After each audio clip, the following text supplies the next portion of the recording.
Good morning, everyone. Welcome to Monday. Welcome to Monday Minutes. So the Fed enters their blackout period here, plethora of Fed speak in between, ending off with an article in the Financial Times heading into this week.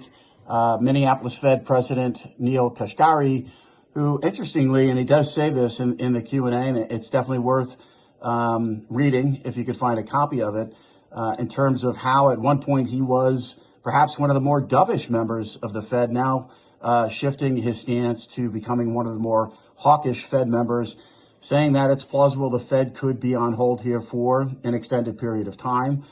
He has certainly mentioned rate hikes, although he said that he thinks the rate hikes are unlikely, talking about R-star, talking about that neutral rate, talking about the resilience of the real economy, despite the fact that the Fed has raised interest rates now over 500 basis points.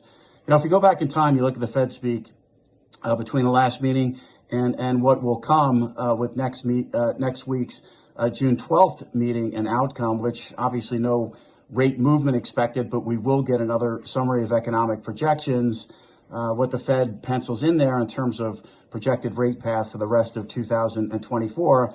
But a lot of discussion around R-star, a lot of discussion around that neutral rate. Fed Governor Waller actually penning a paper specifically talking about some of those variables. Dallas Fed President Logan has said repeatedly that they are thinking about whether or not that neutral rate has moved up, albeit even for the short and medium term, what that potentially means for policy. In the end, if you listen to Chair Powell, if you listen to New York Fed President Williams, who has obviously dedicated a good portion of his career toward framework around R-star, whether you agree with that framework or not, and even if you read the speech from Fed Governor Waller, there is a contingent of Fed members here at the very, very top that does not feel that that R-star rate has necessarily moved all that much in the short term. So there is a discussion there, a debate there. It came out obviously in the minutes. But if we look at things on the ground right now, obviously no rate decision next week.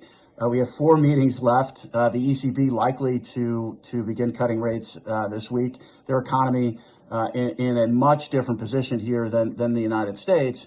But overall, if you look at the spending side of the equation here, even in the U.S., if you look at the retail sales numbers, if you look at the spending numbers last week, certainly with the release of PCE, which, by the way, was constructive, there certainly would appear to be a slowing here in the United States. How that translates to Fed policy, we do think will take some time, and that is what the Fed is saying.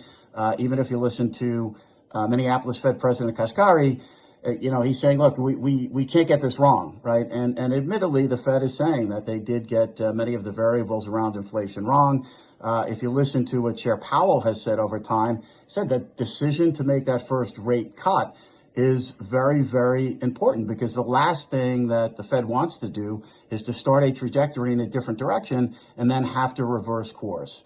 Probably for markets, and although volatility is picked up, if you look at volatility in credit rates, certainly equities, we got down to levels that extremely low levels in rate space. If you look at the MOVE index, we were the lowest that we've been since 2022. But we sort of view this environment right now as a bit of a range trade. The Fed is going to need more time, although Friday's number was encouraging, and that's really where the Fed needs to be on a month-over-month basis. That 0 to 0.3, 0 to 0.2, that's where we were consistently in 2023.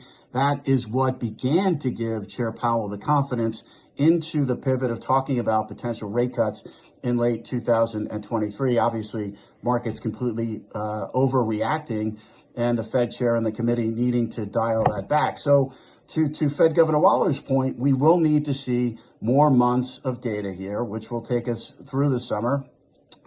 Certainly, September is a possibility, but a lot will depend not only on how the inflation data evolves, but what happens to the employment side.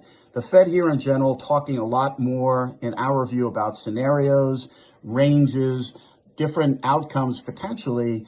A question being PCE inflation. If PCE inflation stays in a range of 2.5% to 3%, that seems fairly constructive.